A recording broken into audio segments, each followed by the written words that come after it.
Le 12 septembre 1977, Steve Biko, à seulement 31 ans, mourait seul dans une cellule de la prison de Pretoria en Afrique du Sud. La photo de son corps nu, couvert de plaies et d'ecchymoses, a circulé dans le monde grâce à Donald Woods, un journaliste britannique qui écrivait sa biographie.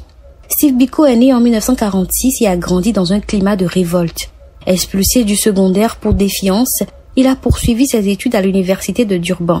En 1969, il fonde l'Organisation des étudiants sud-africains pour promouvoir la conscience noire. Biko prônait l'émancipation et la prise de conscience des Noirs. Il rejetait le paternalisme blanc.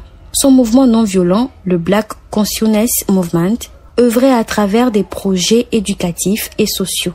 Il voulait redonner fierté et dignité aux Noirs. Arrêté le 21 août 1977 à Port Elizabeth, Biko a été brutalement interrogé par la police. Enchaîné et battu, il était dans un état critique dès le 7 septembre. Mais ce n'est que 4 jours après, le 11 septembre, qu'il a été transféré dans un hôpital. Steve Biko meurt le lendemain, le 12 septembre 1977. Les autorités ont fourni jusqu'à 8 versions différentes de sa mort.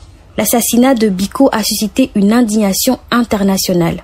Nelson Mandela, lors de son élection en 1994, a indiqué que Biko a été le premier clou dans le cercueil de l'apartheid. Steve Biko demeure un symbole de la résistance contre l'apartheid et continue d'inspirer la lutte pour la justice et l'égalité.